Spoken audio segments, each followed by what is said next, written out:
Welcome to the Adjusted for Risk podcast. Join myself, Ryan Nauman, as I talk markets, investments, economics, and life as I help prepare you for the upcoming weekend markets.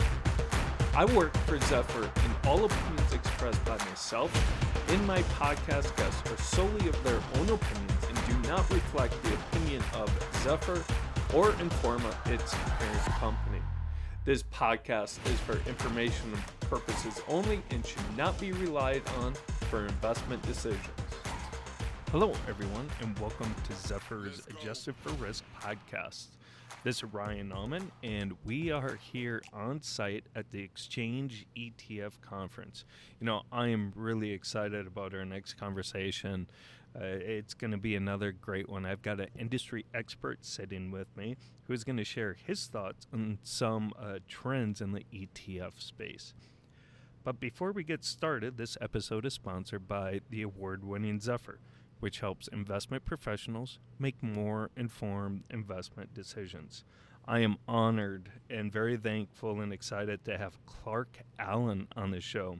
Clark is the head of ETFs at Horizon Investments. Clark, thank you so much for coming on the show. It's a pleasure to have you on. Can you just tell me a little bit more about yourself and Horizon Investments? Absolutely. Thanks for having me. Happy to be here at Exchange. This has been a great event, networking with folks.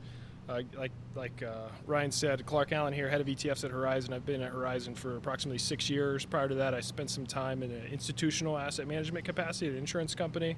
Also spent some time in a multi-billion-dollar single-family office. And one of the things that really sets Horizon apart is the way we blend institutional asset management and also take into account the context of an end client and how you connect a product to a plan. And that's really important because it's not just about a product sale, but it's about really connecting to all the work the advisor's done on the planning side. And so Horizon, just a little bit about us, we sit at the intersection of wealth management, technology, and investment management. And what that really means is we're not just providing product, but we're really providing a solution set that helps the advisor understand how to use product, how that product fits into their process and into their financial planning, and how those investment solutions then ultimately kind of connect to the end goals of their client, which I think is really important because it's not just about a product, but it's about a holistic solution for them and their clients.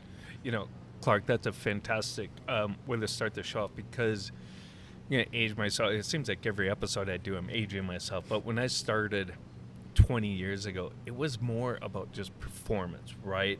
A product for financial advisors or even brokers, right? Just performance. You're chasing performance, beating the benchmark. But really, ever since the great financial crisis and other times of distress, people have really got back to focusing on what really matters, and that's the outcome, that's investment objectives, reaching goals, not so much performance, but looking at solutions that help their clients meet a financial objective. Yeah, it's absolutely true. There's a term, expectational certainty. It was so important to us, we actually trademarked it. And it's about delivering expectational certainty about an outcome, and it's all about the outcomes. And performance is definitely relevant, but also risk is very important. Mm-hmm. And for different periods of time or different types of goals, maybe certain risks are more important than just raw performance, i.e. somebody that's about to retire may be willing to give up some return because they're really concerned about losing money, and so they're trying to mitigate downside risk. If you want to mitigate downside risk, you may put yourself in cash or may put yourself in a tactical risk management strategy or some other solution that is, again, going to give up some upside, but is going to help protect you and ultimately help you not make bad decisions, i.e. abandon the plan. And that's critical and something I think is maybe not appreciated as much, and because it's so easy to just focus on product and performance. Mm-hmm. And when you put yourself in an advisor's seat and understand the complexity of the client and the emotions that they're dealing with, it can be pretty difficult to really connect that product back to the plan. And I think that's what we do really well at, utilizing technology. We've got lots of technology tools because it's not just as simple as a one-pager. You need to be able to connect the product in a way that really makes sense and connects the product to the plan. That's really at the core of our ethos, is connecting product to planning in a way that makes sense. You know, that's fantastic. You know, at Zephyr, one thing that we do well with asset managers is help them tell their narrative. But, you know, Clark, you just can't tell a narrative or tell a story for the sake of telling a story. You got to be able to connect and tell it with integrity and really, you know, make sure that story matches your plan or your the objective of the product, of the solution.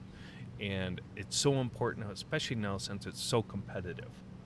Yeah, absolutely. I mean, I know goals-based planning or goals-based investment management is something that's gotten a lot of attention over the last couple of years. I'd say we were one of the pioneers putting together these goals-based plans, and our entire ethos, our model portfolio strategist business was built around goals-based planning and this accumulation, preservation, and distribution phases of a financial plan, which we call gain, protect, and spend, and tailoring these portfolios in the case of model portfolios and now ultimately mutual funds, and we're now launching active ETFs, tailoring products to those particular stages. Again, it's not as simple as just a S&P type exposure or a bond exposure, but when you have a client that's looking to take distributions, how do you tailor the mix and the portfolio to help them meet that goal over a 20-year time horizon? And the thing we say quite often is the most important thing for the advisor and ultimately the client is helping them stick with the plan. The riskiest thing is if a client abandons the plan, they're going to probably do something irrational, right? They don't have they've been through some things, right? They have a brother that's asking for them to invest in some let's just say fishing business. And so instead of them sticking to the capitalism and the power of the financial markets and compound interest, the miracle that we talk about, Albert Einstein talks about, this is the seventh wonder of the world or whatever, right? If we really believe in that, we need to help advisors, help clients stick with the plan. And to do that, you need to really help connect with them emotionally and help train them so that they can get past those emotional biases. And that's where we think something like goals-based planning and the accumulation, preservation, and distribution phases and having products that connect into that is really important, because it's not just a product sale. It's really help them understand the story. What am I owning and why? I think it's critical. Yeah, you're exactly right. Because if you just sell a product and you don't really know what it is or what role it plays, it's a lot easier for that client, the investor, to abandon it. And we've done, some research. It's today's market's very uncertain. Depends on what part of the market. It's in a correction. I'm sure advisors are getting calls left and right, but the key is trying to make sure your client looks at the long-term picture, doesn't abandon the plan, like you said, because that could put them at risk even further. And if you have that relationship, that it's a solution and not just performance, it helps. Yeah, I think it's funny to sit in front of advisors and talk to them about the plan that they've spent all this time on, right? You spend 2 hours working on a plan, and then now you're saying, hey, I want you to buy this growth fund and this value fund and this over high yield fund, and you're like, well, how does this all what does this matter to my plan? And I think that's where folks in the industry, this is why goals-based planning and goals-based products really took off, is because it helps actually connect it. If there's no connective tissue, then it's just another product. And why am I owning this growth versus this growth versus this growth? And the advisor then doesn't really have an answer, and then now the client's confused, and then it's like, well, then why do we spend all this time on this plan? And I don't understand what I'm owning really tells the story of this is what this is doing to meet the goals, deliver expectational certainty, and help me really meet my long-term goals of the plan that I have in place. Yeah, and that's when you risk losing that client.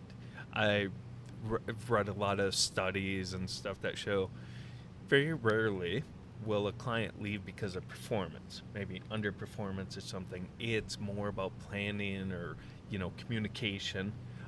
That's more important now than just performance. Well, and expectations, right? If somebody's expectations, maybe you give them a bad experience, but you had an expectation that if this happens, it is going to be a bad experience, right? You can't win all the time. If we had a silver bullet, we'd be Renaissance, and none of us would be doing this podcast or in this industry. We would be in our black box with a lot of our own money invested, but we don't have that. And so we can deliver a particular outcome, and I think that's the goal we have, and I think that's the goal every advisor should have, because it helps. If you can deliver expectations around what you're saying the client they're going to get, then at least if it's a bad outcome, you've communicated that clearly, and there's some certainty around, hey, it's going to get better, and if things turn around, this is what the outcome is going to look like, and this is why, because this product was designed for X, Y, Z. Yep. Fantastic, Clark. Great insight, information. So let's focus back on ETFs. Yep. Since we are at Exchange, there's over 4,000 ETFs out there. I think they mentioned throughout the conference, I think there was over 700 new launches last year, over 500 active, I believe, just a crazy amount. is the demand from advisors, obviously there's demand, but do you think they're going to be able to continue to support these many ETFs out there, or do you think maybe it's not quite sustainable, this growth? We're in a bull market, so this is what happens in a bull market, and I'd say there's a lot of demand from the retail. I'd say there's a lot of innovation. I've had this conversation a number of times here at this event and with other folks. Not all innovation is good innovation, and not all product is helpful product. And so there's definitely stuff that maybe isn't conducive to an advisor and to their practice, and that's where it's important to really sift through and understand what is this product doing, what role does this fulfill in my plan. And there are definitely products that they should never fulfill a place in a plan.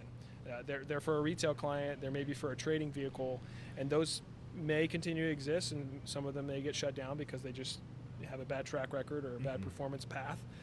But I think the products that really have staying power are the ones that connect into and they have a real why to why they're there. And it has become easier post the ETF rule to launch product. I think we're in the early innings of the innovation. There's going to be more. I think it's just going to be important for folks like you and me and all the other folks in the industry to make sure that we're being thoughtful about the products that were coming, and there's a clear why, and it connects into an advisor and into a plan, and really helps the staying power of the industry, because we don't want to do wealth destruction. We want to actually provide value and help advisors and a holistic solution to help them grow their practices. Because if they grow their practice, then we all do better, because our products are being utilized to fulfill the plans that they've put in place for their clients. Exactly. And one thing I've noticed over really the past couple months, and you're exactly right about innovation. Sometimes it's good and bad. Some of these products, I can't wrap my head around. It's like these single security ETFs and double leverage and all this stuff. It's like, how? And then how does a financial advisor actually explain that to a client? Yeah, I think that's where it's important to have a partner that's there for you, because it's not just that they're getting sold that, but they're getting their clients calling them up saying, hey, I want to own this. And now they have to have a story for why it may not be helpful, or maybe they could utilize that but use it in a sleeve framework off to the side in a capacity this is money that's at risk, that's not going to ruin the financial plan. And I'm not going to go on and on whether those products are helpful or not for the industry, but I think it's really important that advisors have partners and that they understand how to answer these questions and really connect these products in. All right, innovation that is helpful is helping outcomes become more clear, meaning advisors have a better understanding of what outcome they're looking to deliver, and then it helps the client understand the portfolio better, right? Simplifies the complex. Even though it's a complex product, if it connects into a plan, it's simple, because it's pretty simple to understand that I have a plan to have money to spend for the next 30 years in my retirement. These products are going to help me do that, because it's going to fulfill that by giving me cash to meet my spending needs. I'm going to utilize this sleeve over here for spending and this sleeve over here for growth, and this is what my growth portfolio looks like. This is what I can expect from it in terms of risk and drawdown. Those are kinds of understanding points. Using technology and partnering with advisors, I think, is critical, because then there's clear expectations for the client about why they're owning it, how it really fulfills their goals. And when you get a question about a 2X, you go, that's great, we can own that, but let's do that over here, because these things over here are what's really truly fulfilling the plan. Let's take this gambling money that we're in Vegas. We're in Vegas. Instead of going to the roulette table, maybe just go buy a couple 2 or 3X level products with some of that money, and that's totally fine. But you shouldn't do that with this money that's in your IRA that's critical to that plan for you to have money to go on vacation with your grandkids. Yep. No, great example, Clark, and you're exactly right. Build that portfolio. We talk a lot about, creating an asset allocation that fits the needs of your client, of the investor, and build that asset allocation. And then, like you said, if there is some play money, but don't mess with that core allocation. You got your core holdings, whatever it might be, however you build it. And then if they want to, buy individual equities or go Bitcoin, maybe it does. And to be honest with you, Bitcoin actually fits well in asset allocation. That's another podcast. It's a total podcast in and of itself. Yes, exactly. So we won't touch on that one here, but it's don't mess with that core portfolio, like you've been saying. Yeah, it's critical, and that's where it's technology and some way to connect the plan to something is is so important, because these advisors, that one of the key values they provide from my experience working with so many of them is they can help put together this plan. They spend a lot of time on helping see a vision for someone's life forward and say, this is where I can become if I stick to this plan, and then also emotionally helping the client stick to that plan. Right? When volatility comes and a client's saying, I want to sell out because I'm scared, you go, wait a minute, we're at the bottom of 2020, it's March, you should not sell right now. This is the worst possible time. If you do this, you're locking in these losses, and now you have sequence of return risk, and it's going to take you forever to get back. And we saw clients do that, and that's, I think, the real role the advisor plays is right in that moment, stepping in and helping educate the client about the why. This will blow your plan up, and this is why. Let me visually show this to you through some technology and present to you the risk of you selling now, and why it's better for you to just focus on the fact that you still have money to spend and meet your monthly expenses, and that's critical. And it's probably the hardest conversation an advisor is going to have. I worked with a financial planning practice during the Great Financial Crisis. The advisor was overseas on a cruise during the Lehman Brothers collapse. What a time to be on the cruise. I know, and I was a portfolio manager, and I was handling all these calls and trying to convince them, and it's a really tough call. Yeah, and at that point, they don't want to then decide, what should I buy, or should I tactically rotate out of this position? Should I sell some preferreds because it's a stressful time, or should I blow out of some of these high yield credit exposures? That's where they need to outsource and work with model providers and work with firms like us and others in the industry, because at that point, they do not have the capacity to even think about position selection. Their entire time is spent on fielding calls from advisors or from clients that are, again, looking to put all the money under their mattress at potentially the worst possible time. Exactly. So ETFs, and you talked about models. ETFs are really eating a lunch of mutual funds in terms of growth in AUM. Do you think that's going to continue? Do you think ETFs, now that you have active ETFs out there, which kind of replace some of the mutual funds and give them different features, do you think that's going to continue? My thought is, mutual funds are always going to be there a lot because of the retirement space, 401ks. What's your thoughts there? Yeah, we have mutual funds that continue to grow and gain assets. We are launching active ETFs. We think it's about meeting an advisor where they are, meeting them and delivering, being able to give them any kind of solution that's going to better serve their practice. To your point, maybe they have some retirement money and mutual funds fit better. Maybe there's some other considerations in place, and so we just want to meet them where they are. I do think that there is definitely going to be a continued pressure on mutual fund flows. Maybe that, we'll say it softens if ETF share class comes through later this year and you start to get this now ETF share class and it's kind of all the same, right? And now you have an ETF-ish version of these mutual funds, and it gives broader distribution in new ways and some tax efficiency to a vehicle that maybe didn't have as much of that. Maybe that sort of just sort of rights the playing field and maybe just makes it kind of a fair playing field at that point. And now it's about finding the right managers and right exposures that are going to really meet the goals of the plan or meet the exposure that you're looking for, and kind of takes away some of the structural advantage that ETFs have today. Maybe some of that sort of goes away in time. And it'll be interesting to see over here in the next, probably we get ETF share class, right? There's folks in the industry rumbling that we may get it this year. Wow. Maybe into next year we start to see some of this sort of rolled out as operational stuff comes into play. I don't know. I'm not going to sit here and act like I do know. I'm just saying what I kind of heard at the conference here about share class discussions and the presentations that already existed. It's been a popular subject, and rightfully so. And that's a place where, innovation's good. Yes. Right? Could be. I mean, there's still a lot of operational considerations that folks, it's going to take time. Yeah. So, but the fact that they're even talking about maybe this year. Yeah, the approval is crazy because, where we were last year, it's going to be an interesting set of new innovation that's going to hit the market and the new opportunity for advisors.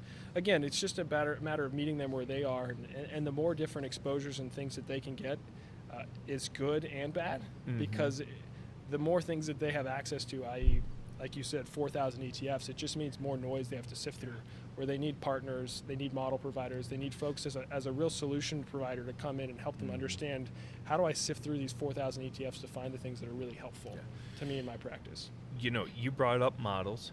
Let's talk about model portfolios for a little bit. So they're popular, very popular. How does ETFs kind of play in that role for model portfolios and in the whole synergies of products and solutions for financial advisors? Yeah, so we at the core of who we are kind of grew up as a strategist and model provider with our gain, protect, and spend, accumulation, preservation, and distribution models.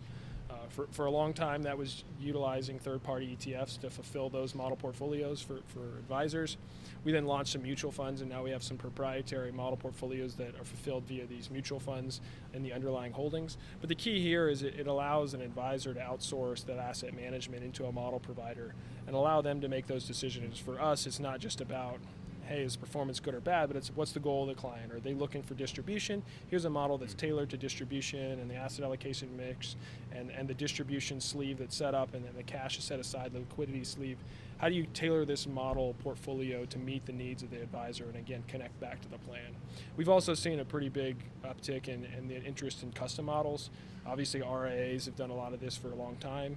More and more rep as PM type individuals are looking to build their own models, or they have been building their own models, and they're just looking for different products to fit into those model portfolios and help them fulfill those rep as PM models in a new way. And that's where having a partner to, again, sift through the noise and institutionalize, if you will, that process is pretty critical because it allows a little bit more rigor and documentation around what they're actually doing and why they're doing that. And I think that's really important, again, as the rep as PM type model business. Yeah, that's interesting you brought up outsourcing, right, and a partner. I feel as if, there's this younger generation of financial advisor who, in regulatory issues, there's a lot of things, and now financial advisors have to focus. Again, I'm aging myself. Before, you could charge 1.5%, 2% on investment management as a financial advisor. You can't do that anymore. You'll get laughed out of the room. Now, margins are so tight. You're being called on, you got to build relationships. The only way to really build more money is to bring in new assets, which means you don't want to be behind a computer looking for mutual funds, right? So to me, outsourcing is such a good opportunity, and seems like it's growing. I'm hearing more about it from financial advisors. Is that what you're saying? Yeah, absolutely. And I mean, this all started back in the model business was the beginning of that outsource, because you could go to an independent broker-dealer channel and you could have this model, let's just call it the Walmart of models, right? Every single firm has their model portfolios up there, and you can select the model and utilize that fits the risk profile of the client. And now some of these folks, again, are rep as PM. They're trying to build their own models, saying, well, I can do better. But now they're going back to what it was, and in many instances, they'd be better off not doing that, because now they're sitting in front of the screen trying to manage these custom models, and that's where you can have partners and other folks that come in and say, well, this is a way to think about it. It's custom to you. It's not off the shelf, but it's still scalable, and that's important, because then you can have documentation from a regulatory standpoint. There's clear understanding and documentation around what you own and why. You're firing managers or hiring managers that are better fit. It's very important. It also makes it scalable in terms of a legacy, right? If you're trying to pass your business on to maybe a younger advisor, or maybe do a roll-up situation, it makes your business look a lot more attractive if you have a lot of process in place, instead of just being the Wild West of like, I decided to buy a bunch of NVIDIA this week in all my client portfolios, and the regulators are like, why? And you don't have any good answer, then it becomes a real issue for you, and also for a partner that's trying to buy you or maybe take your business over. Yep. Yeah, and it's just the day and age of, and I think for advisors who have been in the industry for a lot longer, it's probably harder for them to hand over control of a piece that they probably enjoy. Yep. Is that an obstacle that you guys kind of come across when you're dealing with model portfolios, is like getting them just to kind of let go? Yeah, that it can be an issue, but sometimes from like a model provider on the model, just broad off-the-shelf model, some of that comes just from maybe they come onto a new broker-dealer platform, and the broker-dealer compliance team says, hey, you can't do this anymore. So it's pressure from the top. On the rep as PM side, the best thing to do is let them still own the model. And they still feel like they have ownership, and they do, but you're just coming alongside to help provide more rigor and process and documentation, which is really what they need. Yeah. They don't necessarily want somebody to take over everything. They just need more ideas and more process around it, so that there's better documentation and it's more scalable and it's set up in a framework it's going to allow them to onboard a new advisor and slot them into that process rather than let that advisor Wild West over there and their Wild West over here, and now there's no cohesiveness in the business model. Yeah, that's fantastic. It's a very, very good comment there. Just you're providing a backbone, a foundation for them to continue what they're doing. So, especially with regulatory issues. Absolutely. Yes. Real quickly, you talked about ETFs as a share class. Where do we go from here? Is that it? Is there, for the ETFs, we're active ETFs? Anything thoughts on the future? I mean, there's the active ETF. I think this is just the beginning. Yeah. I mean, for a long time it was all about passive, and it was a race to zero, and everybody has realized you can't run business with 0 basis point management fee, and so active ETFs gives the opportunity to take some of the institutional knowledge that firms have and put that into an ETF wrapper, and there's appetite for that. Yeah. I think we're at the beginnings of the transparency and access to new types of market, new types of exposures. It is only the beginning in my view, and then the tax efficiency that is available in the ETF wrapper, that is just, I know at a top level, folks think that we've really explored that, but I think that there's more to discover, and what the ETF wrapper, or what I'll call ETF technology, can offer within the tax efficiency umbrella or the tax efficiency area. Yep. And I think that there's a lot more to come there over the next couple of years here, and obviously flex options coming into play has really opened up the landscape for different types of ways you can access the market. And as that market continues to expand and become more institutionalized and more, let's just say, more broad-based with more process and around it, documentation, and just more and more market makers getting involved, I think we're going to just continue to discover new ways to access different kinds of markets. And the key for me is, by having access to new types of exposures, flex options, you can really drive outcomes. You can engineer exposures. You can deliver expectational certainty, which is key for financial planning. Yep. And you can do that in a wrapper that's very liquid, accessible, and transparent, which then allows you to explain it to the advisor and give them a solution set that really meets and connects to the plan in a way that's useful for them. Clark, I don't think I could have done a better job, going full circle there. I think that's a perfect way of ending and kind of how you started. That was awesome. Clark, fantastic conversation. Thank you. Very informational and fun. Where can our audience get more information about Horizon Investments? Yeah, horizoninvestments.com. That would be the best place. If you go there, we've got information on all the different business lines and ways we can work with advisors, and from there you can find our mutual funds and ETFs and everything else. It all just connects out of that website. Awesome, Clark. Thank you very much. I really appreciate it. Thank you, everyone, for listening to this episode of Zephyr's Adjusted for Risk podcast. You can watch all of our other past episodes on the Zephyr YouTube channel, Spotify, and iHeartRadio. Please be sure to subscribe and follow us on LinkedIn also. Thank you, and have a great rest of your week. Let's get started.